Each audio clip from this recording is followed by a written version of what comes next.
انسجاماً مع استراتيجيتها التي تهدف إلى تقريب خدماتها من الجميع على الصعيد الوطني وإرساء شبكة إقليمية.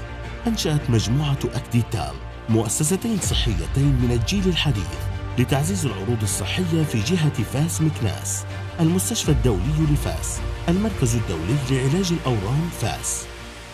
إن المستشفى الدولي لفاس هو مؤسسة صحية متعددة التخصصات، يغطي مجموعة واسعة من التخصصات الطبية والجراحية، وهو مزود بتجهيزات ذات مستوى عال من الجيل الجديد من أجل علاج جميع الأمراض مهما كانت معقدة، مصمم وفقا لأدق المعايير فيما يتعلق بالنظافة الصحية بالمستشفيات. يضم المستشفى الدولي لفاس 170 سريرا للاستشفاء، وقسم للجراحة يشتمل على 11 قاعة للعمليات حديثة للغاية، مجهزة بمعدات جد متطورة، من بينها قاعتين للتنظير الداخلي وغرفة استيقاظ بها 14 سريرا. يشتمل المستشفى أيضا على قاعتين للقسطرة و12 مقصورة للإنعاش، من بينها 4 مقصورات لإنعاش أمراض القلب والشرايين، و11 سريرا لإنعاش حديث الولادة، و49 وحدة للرعاية المركزة. يستقبل المستشفى قسما للأمومة ب25 سريرا، ووحدتين تقنيتين للولادة وحضانة، بغرض تقديم مسار رعاية سلس وكذا رعاية فعالة للمرضى. فإن المستشفى الدولي لفاس يتوفر على مركز تصوير إشعاع طبي كامل يشمل الفحص بالصدى، وجهازين للمسح الضوئي، وجهازين للأشعة السينية القياسية، ومسح بانوراما للأسنان، والتصوير الشعاعي للثدي، والتصوير بالرنين المغناطيسي.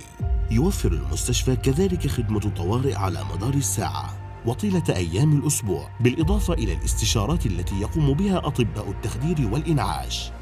يشتمل المركز الدولي لعلاج الأورام فاس المتخصص في تشخيص وعلاج السرطانات على وحدتين للعلاج الإشعاعي مع مسرع التروبين STX نوفاليس من الجيل الحديث، الذي يوفر خدمة جديدة بالجهة: الجراحة الإشعاعية، وهي تقنية غير غازية تسمح بعلاج الأورام الحميدة والخبيثة الموجودة بالدماغ دون حاجة للجوء إلى الجراحة.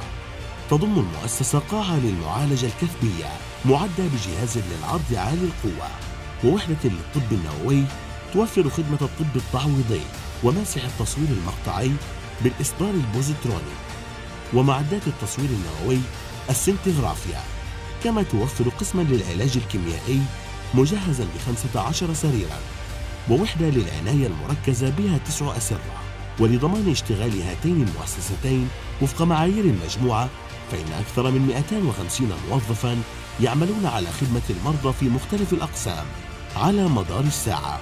وهكذا فعبر افتتاح هذين المؤسستين، فإن مجموعة أكديتال تكمل برنامجها الاستثماري الثاني الذي مكنها من مضاعفة قدرتها الاستيعابية خلال 18 شهرا، حيث ارتفعت من 900 إلى أزيد من 2200 سريرا في 8 مدن بالمملكة. أكديتال، عناية وعلاج.